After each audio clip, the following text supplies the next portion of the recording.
ට්‍රාන්ස්ෆාස්ට් මෙහෙන් දැම්මා එහෙන් ගත්තා.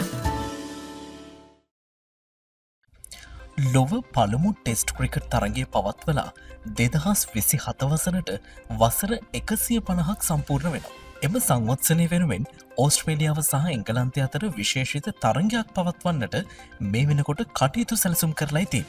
ලොව ගෞරවාන්විතම ක්‍රිකට් ආකෘතිය වන ටෙස්ට් ක්‍රීඩාවේ පළමු ටෙස්ට් තරගය 1877 වසරේදී ඕස්ට්‍රේලියාව සහ එංගලන්තය අතර ඕස්ට්‍රේලියාවේ මෙල්බන් ක්‍රීඩාංගණයේදී පවත්වලා ඉතින්. එම තරගෙන් ලකුණු 45ක ජයක් ඕස්ට්‍රේලියාවට හිමි වෙලා තියෙනවා. ඒ අනුව එම ටෙස්ට් තරගය පවත්වා 2027 වසරට වසර 150ක් පිරීම නිමිත්තෙන් එම වසරේ මාර්තු මාසේ 11 වෙනිදා ඉඳලා 15 වෙනිදා වෙනකන් මෙල්බන්හි දිවාරාත්‍රී ටෙස්ට් තරගයක් ලෙස මෙම සංවත්සර සැමරුම් තරගය පැවැත්වීමට කටයුතු සූදානම් කරලා තියෙනවා. මේක ඓතිහාසික මෙල්බන් ක්‍රීඩාංගණයේදී පවත්වන පළමු දිවාරාත්‍රී ටෙස්ට් තරගයද වනු ඇති බවයි විදේශ මාධ්‍ය වාර්තා කරලා තියෙන්නේ.